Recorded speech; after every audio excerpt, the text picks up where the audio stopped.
This French vehicle attracted my attention because it has rounds that have a penetration that is comparable or in some cases even outperforming other tanks of the same battle rating, but at the same time it's not a tank but self-propelled anti-aircraft vehicle, so it's capable of fighting regular tanks while still maintaining the advantages of SPAA. This vehicle has a 40mm cannon which can use armor-piercing rounds that penetrate more than enough for a battle rating of 2.0. These are solid projectiles, they have no explosive filler, so post-penetration damage is not very impressive. But most low-tier tanks in most nations are using solid projectiles, so I wouldn't say that lack of APHE rounds makes it worse than its counterparts. The post-penetration damage is more or less the same. The penetration itself is also somewhat comparable to most tanks of the same rank. Up close it can go through up to 72mm of armor, which should be enough to deal with pretty much any tank you will face even when up-tiered.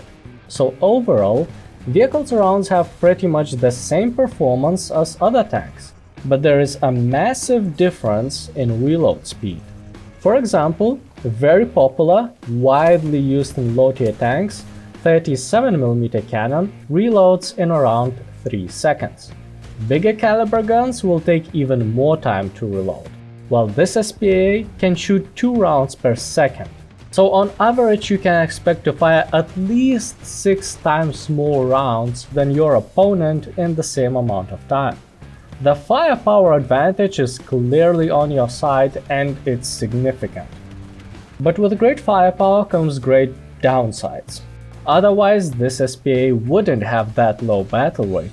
First of all, drivers and commanders are also humans. It would be rude to kill them every time you need to shoot the cannon forwards. So there is basically a big blind spot in front of the truck. When aiming forward, the cannon has to be elevated so much that it's practically impossible to aim at ground targets unless using very steep terrain, which is not always feasible. So at least some knowledge of the map and general awareness of approximate enemies' positions is a must, because when approaching the area where you are likely to encounter enemy vehicles, you will need to turn this SPAA in advance to have a clear line of fire.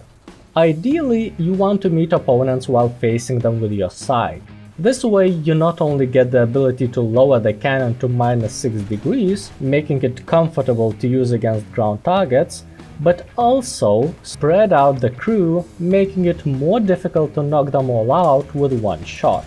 Especially useful are non-penetratable buildings in city maps, where you can hide the front of the truck completely, so that driver and engine usually remain undamaged, and you can always move away and hide the rest of the vehicle if the opponent damages the cannon or gunner.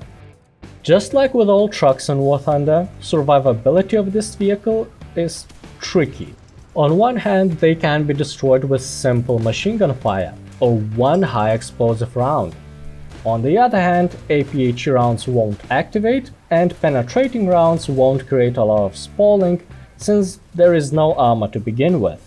So how many hits you can survive varies a lot depending on the situation. As a rule of thumb, everything that explodes puts trucks in disadvantage, and everything that penetrates is less dangerous.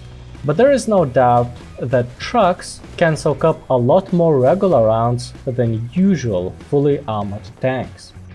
Additionally, standing still, for example when repairing the vehicle, also somewhat helps with survivability, especially in city maps where you might find a lot of similar looking trucks that are just decorations, so players pay less attention to those types of objects. Basically everything that doesn't look like a regular tank in War Thunder is a camouflage, even when that's literally crew members in plain sight. Also, as you might have already noticed, there is a recoil which usually does not play a big role, but it might make it more difficult to hit distant targets. So when fighting enemies that are far away, instead of holding the fire button, you might want to wait a little between each shot until the vehicle stabilizes. you will still maintain a fire rate advantage, but it won't be that significant. In general, if you can position this vehicle well, you can expect to have mostly advantages over regular tanks. When it comes to fighting planes, I was more than happy with this vehicle as well. As ironic as it sounds, while playing SPAA, I was mostly afraid of planes, because I thought that such an open truck would be too vulnerable to fight as machine gun fire, but it turned out to be okay, as most of the time they couldn't even reach me. Cannon's caliber is quite big, and low-tier planes don't have much armor, so fragmentation incendiary rounds were one-shotting enemy fighters most of the time.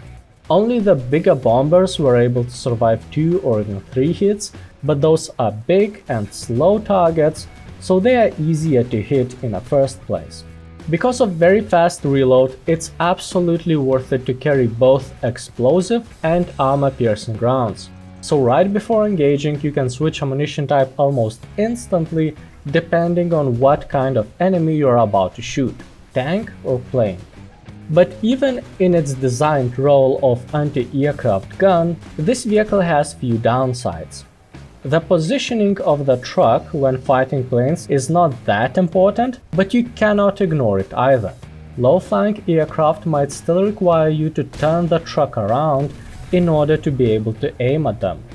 And turret rotation, while on average being faster than regular tanks, up to 35 degrees per second, is not as fast as some other SPAAs.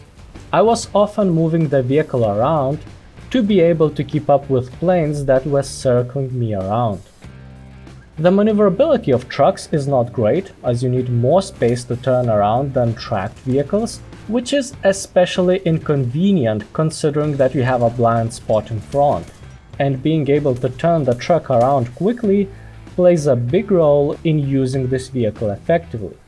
Especially dangerous are narrow street alleys where you might not have enough place to turn if the enemy shows up right in front of you, so I was mostly avoiding such areas altogether or trying to drive through them as fast as I could. Luckily, all maps with narrow passages are mostly cities with roads, so wheeled vehicles can quickly accelerate here and maintain high speed. On such maps, this SPAA easily reaches its maximum speed of 64 kph, but going off-road will make it slower. I know it's tempting to move backwards all the time, since this way you get the blind spot out of the way, but the reverse of 9 kph is enough for basic maneuvers, but not enough to cover long distances.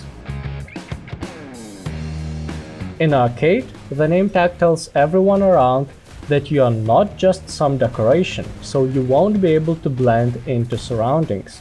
The same applies for all tanks, of course, but for squishy vehicles, such as this one, it is way more punishing. Furthermore, the battle rating increases by 2 steps, up to 2.7, so you will meet more armored opponents, meaning that even if you still maintain the fire rate advantage, penetration will become an issue. Especially considering that it's way harder to flank in arcade, so you will be attacking tanks frontally where they have more armor. When fighting planes, it's easier to hit them because of lead indicator, but destroying them is not as useful as in realistic. Most of the time they will still be able to drop their bombs before being shot down, and after that, no one cares about losing a plane in arcade ground battles anyway. Fighters will try to attack you quite often, since open-top vehicles like this one are the only ones that are vulnerable to their machine gun fire, but that's not necessarily a bad thing for SPAAs. Just you need to be aware of enemy planes at all times. Overall, I'd say that in arcade, this vehicle usually has less ground and more air kills, but since air kills are not that important in this game mode, this truck is way less useful than in realistic mode. Usually at the end of my videos I rate the vehicles, but I won't do it now since it has such a low battle rating that you mostly play against unskilled players, so it's difficult to value vehicles' effectiveness. But I think even when matched with equally skilled opponents, the fire rate advantage of this SPAA would give you a significant advantage over most regular tanks. It requires less spawn points than most other vehicles, and you also have the anti-aircraft capability, which often results in a few extra kills, which are always nice. In my tanks lineup, I always try to have at least one SPAA, for those cases when opponent's close air support becomes too active.